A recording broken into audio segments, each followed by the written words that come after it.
Mickey, he spins his head.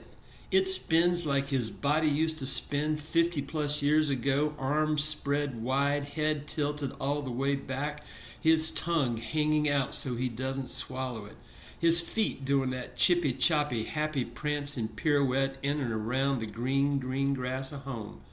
Spinning, spinning, spinning. Until maybe he stops, maybe he doesn't. He can't tell if he has stopped or not. Fuck. He loves this feeling. Fuck. He hates his feelings. She loves him not. Plip, plop, plick, pluck, flick, fuck. The first thing that hits him is her name. Just the name itself catches him right out of left field. It does. It does. It's a bit odd, maybe a little quirky, like maybe it needs another syllable, like maybe when he speaks her name there's more to go and his tongue becomes confused. Stop. Yield. Do not pass go. Do not collect your $200. It's right off to emotional jail with your sordid self and its utter confusion. No, maybe it's native. Her name. Maybe it's Old English, passed down through the family, don't know, very curious. Maybe one day it will reveal itself, maybe not. Does it matter? A rose is a rose by any other name. Hers is Clae, as in Georgia Red. But she's not from Georgia. No, she's from up north, like really up north, like Canada north, like 51st State north. Like Moosehead and politeness and maple syrup and poteen and killing baby seals north.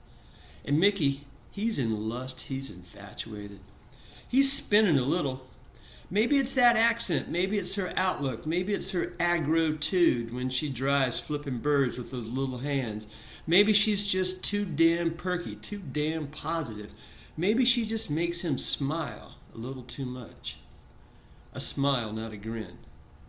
Maybe it's that accent that suggests a where, that attempts to pinpoint origins, to explain, to describe a compartment. And Mickey, he says to her, he says to Clay, he says, hey, you know, hey, do you know, don't you know, I do have a special place in my heart for the fair lasses from the great north. I do. I mean, I have a history. My first love, she hailed from Toronto. We were young, we were in love. We walked and held hands, we did. We sprinkled Tom Robbins, cowgirls, woodpeckers, and love. Wherever we went, we fucked like Sissy and the Chink wherever we happened to be, outside, inside, in between. Oh, my sweet black Irish Scottish girl from Toronto. She spun me, she did. My heart was a copper penny that she could just flick and spin right there in place on the table. We explored books about sex. We read our bodies ourselves together. We read the Karma Sutra. We circled the ones we liked, X'd the ones we could not manage or understand. There were more circles than X's. We read the story of O. We read Emmanuel. We read Anais Nin out loud to each other. She could make me come standing across the room, touching herself. She was my little blue pill. God damn. My second sweet Canadienne, well, let's just say we were brief, oh so brief. Fiery red hair sitting at the hotel bar at the wall in Vancouver. I could see her green eyes glowing, bouncing off the sparkle of her dirty martini, knocking me around, spinning me around. I was in Vancouver for a couple of nights. I was a cocky youngster. I said, hey. She said, hey. She said she was from Calgary, there for the evening, flying out tomorrow. She was going to have a drink and turn in. I said, hey, I get it. Already been a long day. Tomorrow going to be longer. I said, let me tuck you in. Tell you a bedtime story. Tell you about Little Red Robin Hood and the Naughty Wolf. And she smiled. And I said, so you want to, Fauna? And she said, yes, she did. And we did. And now I forget her name, and that makes me a little sad. And my third love of the North, she walked into my life beneath the circus lights of a huge corporate party in Brussels. Clowns on stilts and naked women on trapezes, oh, so très Euro. And she, my Marie Claire, she spoke French. She said she came from Montreal. She fed me canapes. and wiped my chin with a giggle, and I walked through the night all over Brussels with her, me with my high school French, and her pretending not to speak English. But both of us spoke kissing and touching in public displays of drunken affection. And we had a breakfast of berries and cream in her room, and she tasted like maple syrup, so sweet and sticky on my chin, and I became infatuated. I chased sweet, swishy self across the continent, across the border. She did to me things I begged her to do while she murmured French into my ear, into my soul. Oh, ma chère, c'est bon, c'est mal. Oh, my, I loved having a Quebecois girlfriend. I loved having her whisper love angry French into my ear as I kissed her throat. I loved her wicked Quebecois temper unleashed on me. I loved being scolded in French. I would fly red-eye from San Francisco to Montreal just to be treated to the test of her tongue. And we burned hot and fast, and within 6 months across the summer from snow to snow, by the forthcoming winter we ghosted each other.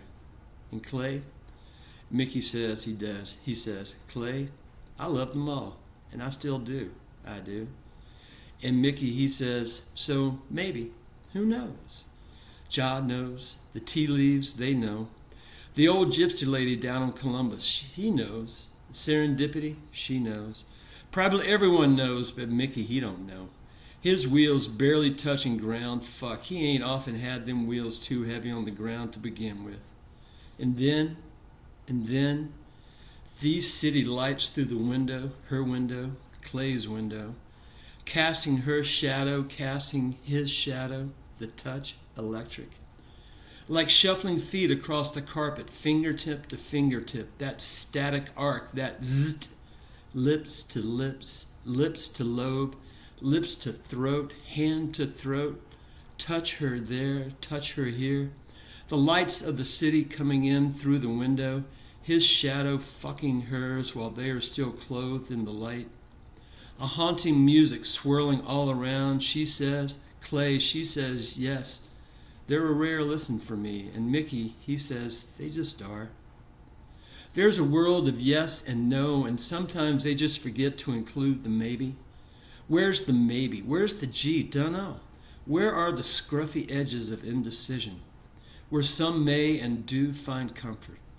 That space where all is possible, where all the doors are open, where there's this big communal mosh pit of desire, of want, of hope. Yeah, mostly just hope.